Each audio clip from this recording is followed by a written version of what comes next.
I'm Brian Van, SportbikeTrackGear.com, and today we're going to do a 2017 high-end race boot comparison.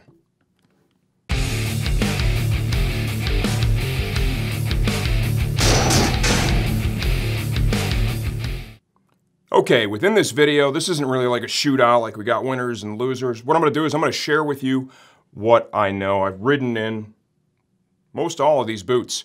So it's going to be firsthand knowledge and experience, and I think it's really going to be beneficial to help you choose your next pair of high-end road race boots. Truth be told, there's things I like about each one of these, and there's things that I really don't like, and I'm going to tell you the good, the bad, and the ugly.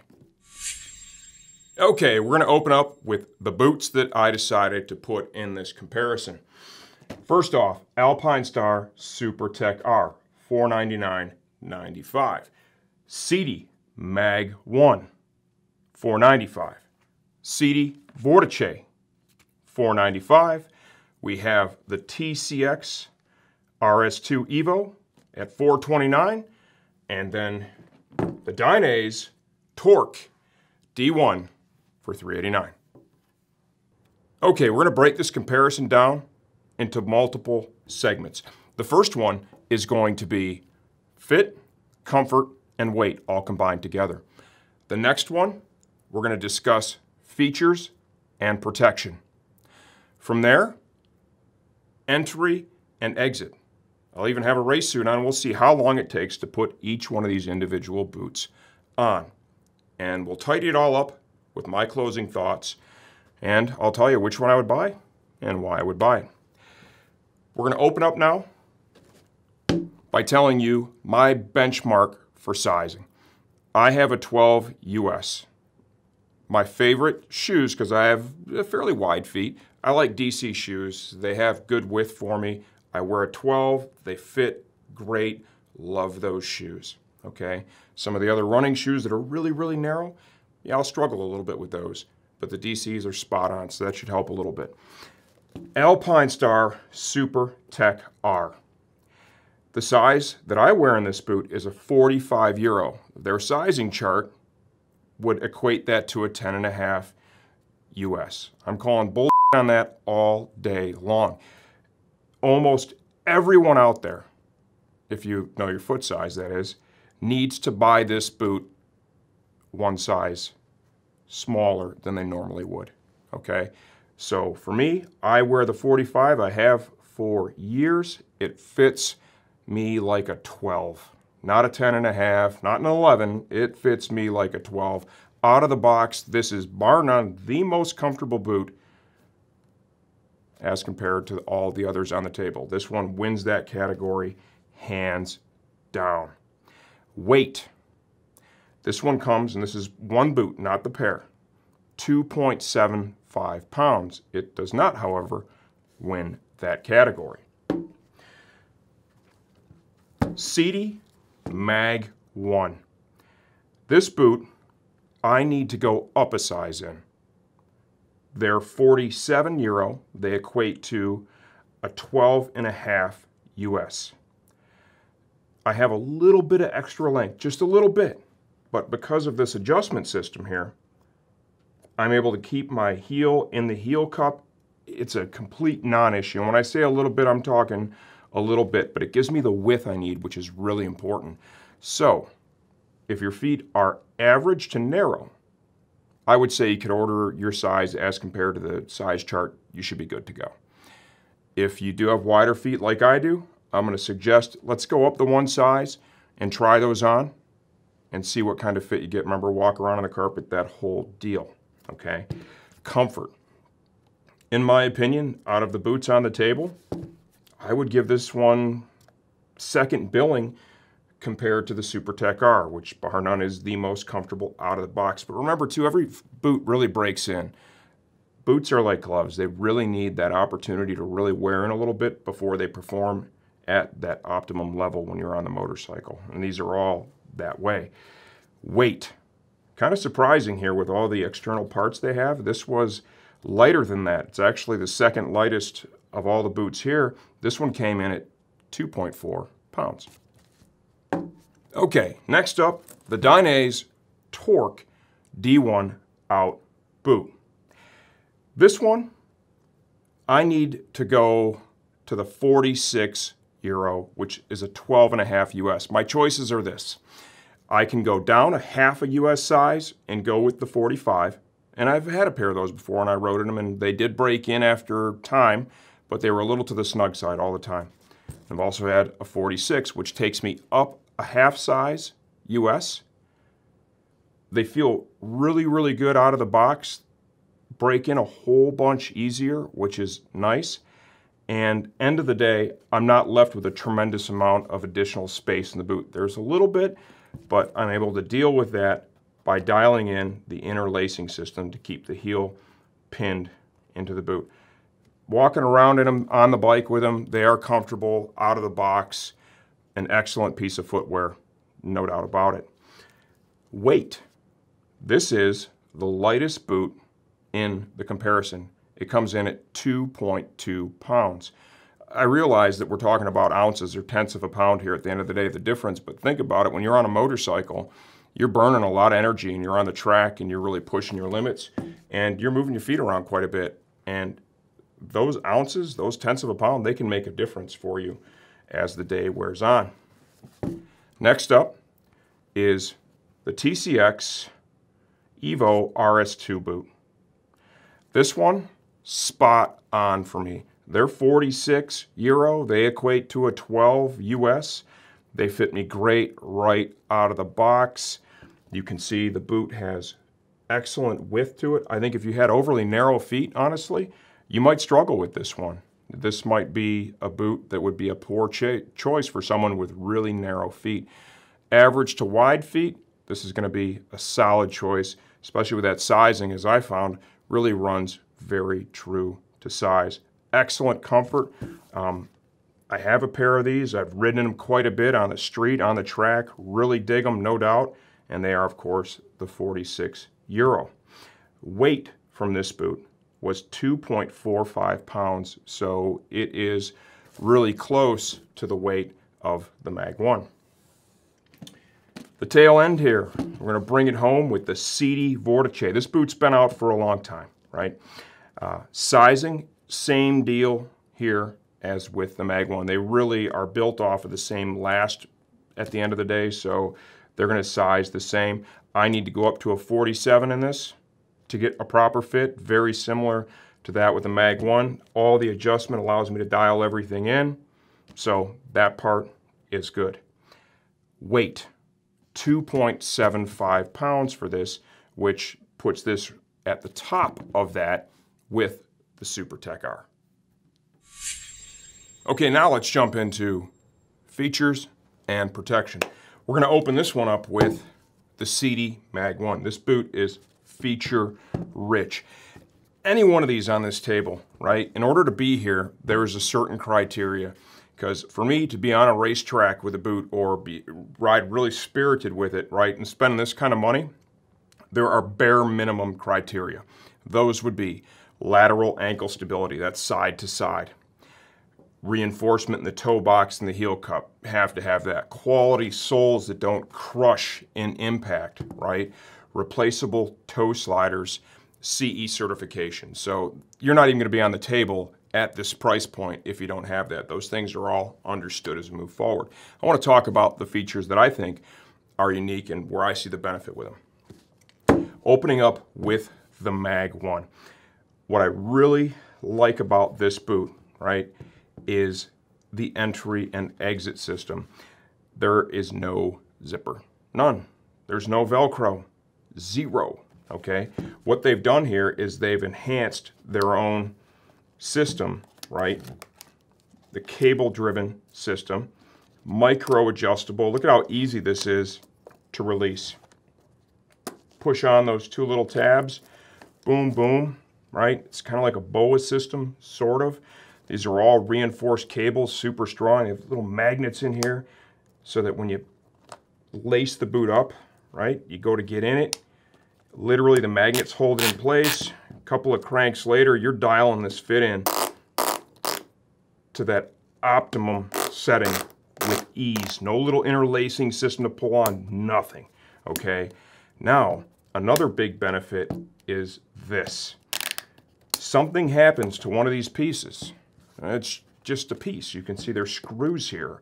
All the external parts on this boot, almost every one, is available and completely replaceable. So what does that mean for you? If you have a boot and say you have a crash or you have a zipper failure, yeah, you can get that stuff fixed, but you're without that boot, typically for a fairly significant period of time. Big advantage here is, let's say that you do have an issue, right? One of these shits the bed, which is very, very rare, because if you look at what they've done here, right, they have taken a lot of steps to keep the cable out of that impact and abrasion zone. You know, pretty much any sliding is going to skid over the cable. So odds are that's not going to happen. But, you know, if you do have a fall, you're probably going to scratch these parts up. If you want to keep it looking good, you're going to want to replace that stuff. So you're at the track, one of these has an issue, you accommodate, you know, you adjust for it with maybe a little duct tape, right? We've all had to do stuff like that to keep going. Then you go home, you order the replacement parts from STG, of course. You fix your boot, you're done, you're back on the track. Big advantage, in my opinion. And then just the ease of entry and exit to get all that adjustability in there, and showing you this on the table is more difficult than it is when you're wearing the boot. Literally, you're just working with these three pieces, okay? Huge opening, in, out, boom, boom, you're done. That is a big win, in my opinion. The toe slider, composite, it's got an alloy piece in the center, plastic on the outside. I've got a nice little vent up here. That's pretty bitchin', drives air right in the boot. Super effective. We have a perforated model available, right? We've got an impact absorbing heel cup back here. That's a rubber insert underneath. External armor hits, compresses. The rubber manages the blow. Crush-proof sole, which Sidi is famous for. They probably have the highest quality sole out of all the boots. Internal skeleton on this boot, which is really nice.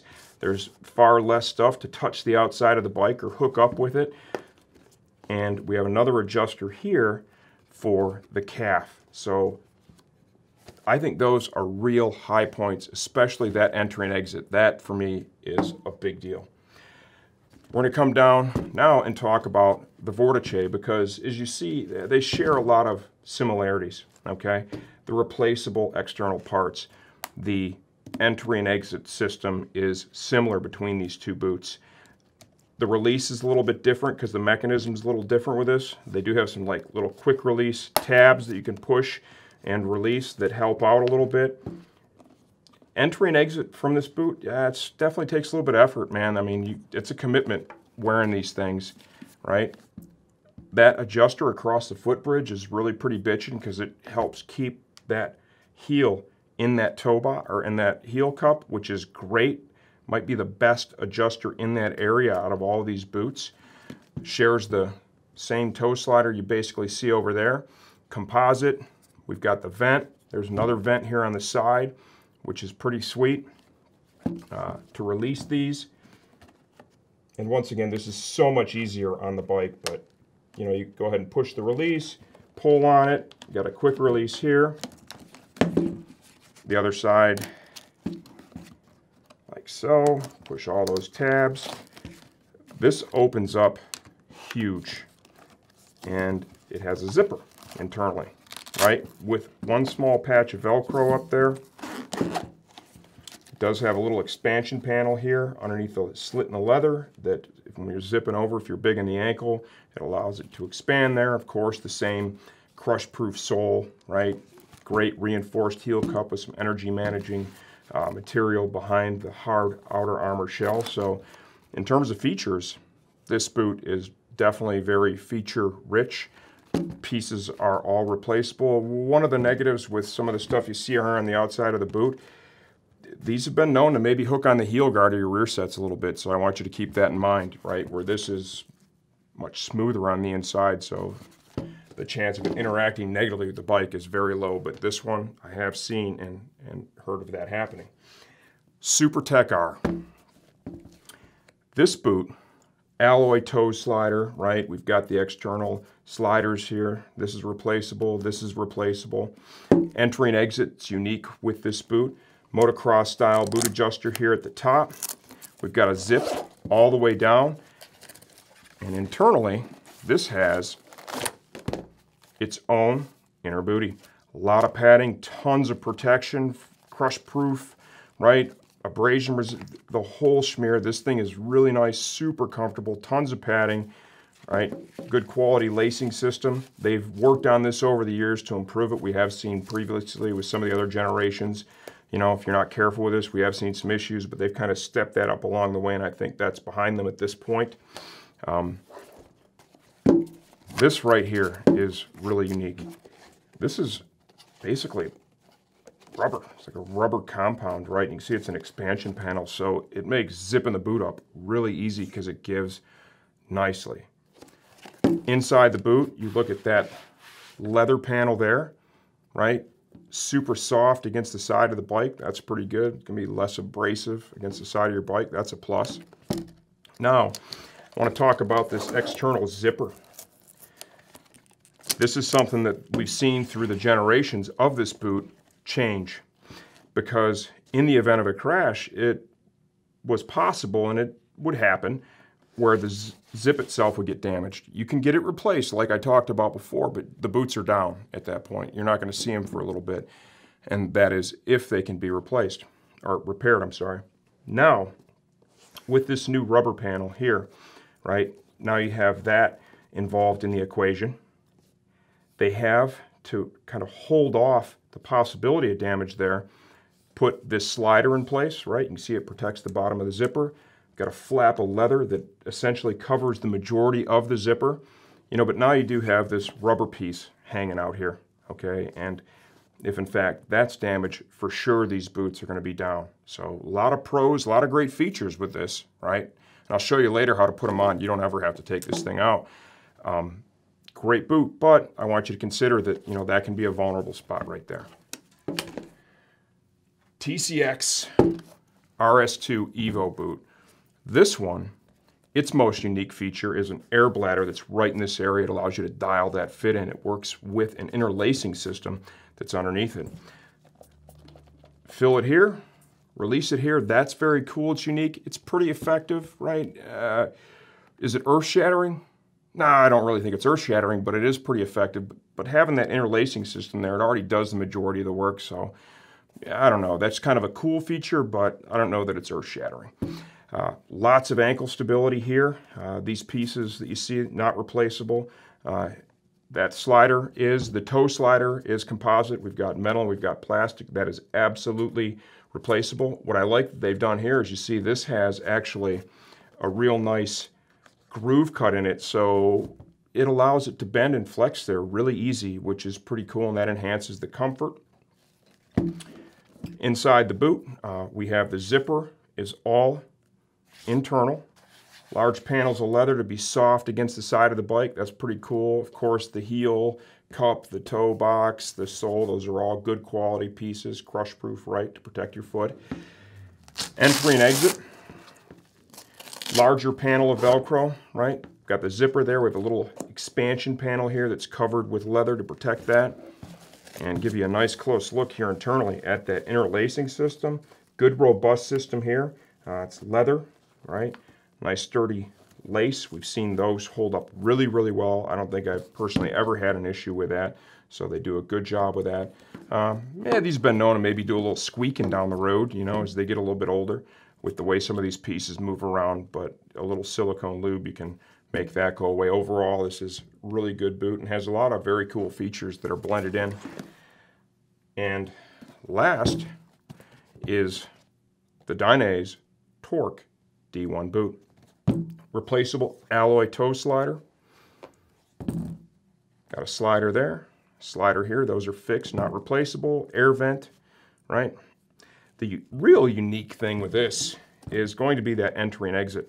Full zip down the back, okay? That is definitely out of the impact zone, right? It would be kind of hard to slide in that area and damage that, so I think that's a nice benefit for sure. Volume adjustment here at the calf area is found with that Velcro. Once again, that's all towards the back. They use highly abrasion and tear resistant fabric here that has some elastic properties. That's really pretty cool. The joint that's in the boot, the flex joint, right, has a lot of movement built into it, so it feels really natural. He did a nice job with that. Boots are comfortable, of course. Crush-resistant toe box, molded heel cup. That's kind of all one piece. The way it attaches to the shin plate there, it's where you get your ankle stability from. I dig that. Entry and exit.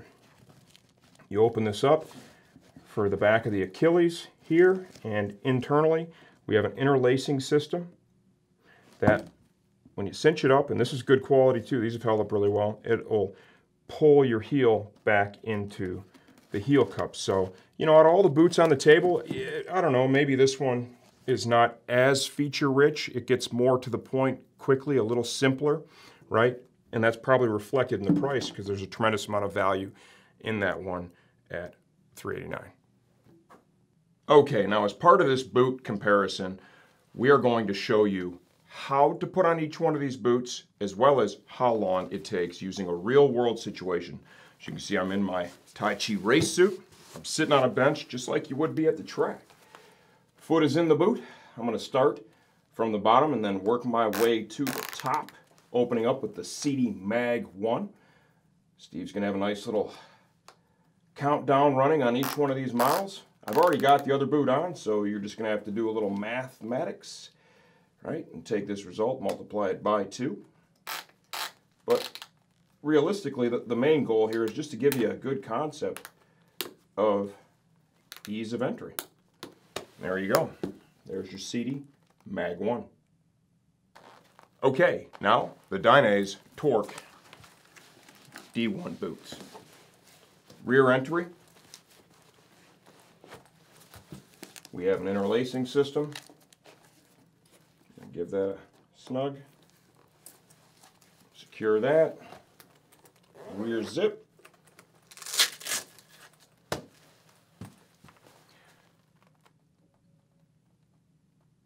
Okay, now Alpinestars Supertech R. This is the boot that has that full removable inner booty. As you can see, I leave it inside the boot. Slide my foot in. I like to wiggle my foot around like that. Helps me really dial in the lacing. I like to fold the lacing up like so. Zip up. That expansion panel makes that pretty easy. And dial in the adjuster. Okay, now the TCX R-S2 Evo boot. This one uses an interlacing system. Kind of like to grab onto the tongue, right? Give it a nice tug up. Pull on the interlacing system. Same thing. I find with any one of the boots that has the interlacing system, if you just kind of rock your ankle back and forth, it really allows that to dial in. Tuck my laces away, zip up, and dial in the Velcro. Okay, now the Sidi Vortice. As you can see, I have the boot completely open. Dip your foot in. First thing you're going to want to do is zip up. This is without question the boot that takes the most effort of all the boots that we have in this comparison to put on. That said, it also offers the highest level of customization and adjustability because of all the adjusters and all the effort it takes, honestly, to put it on. When you bring that rear portion of the boot up, you want to make sure that you have this ear on the top and the uppermost ear is going to go underneath. Slide in the tangs, right, and they'll auto lock in there. And just like we did on everything else, kind of work from the bottom to the top. With the adjusters, articulate your ankle a bit. That's going to really help there.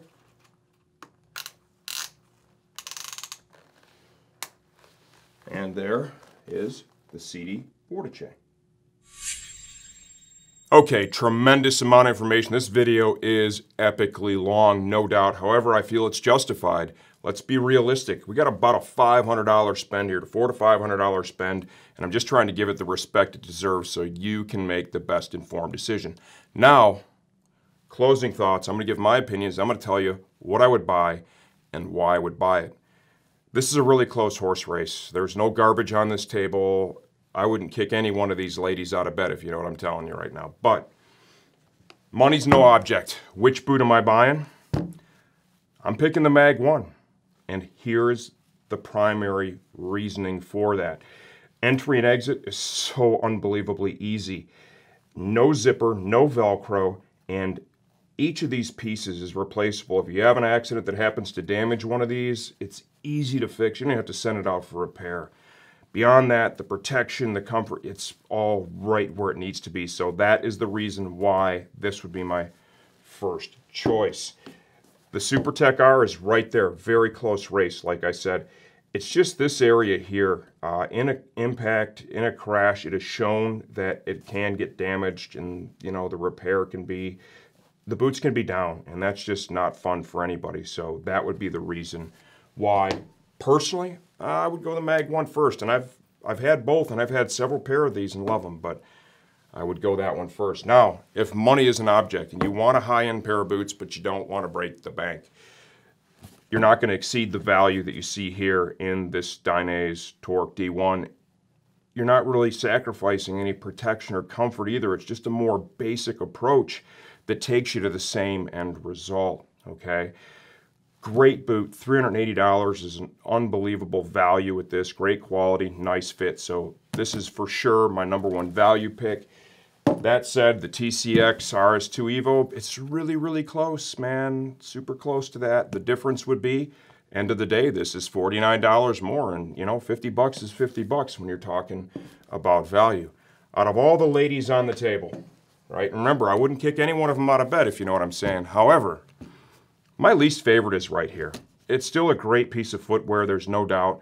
However, getting this thing on and off, I was never able to solve the Rubik's Cube, and I think I'm just salty about that still to this day, okay? And putting this thing on, I kind of feel like I'm twisting on that box of terror once again.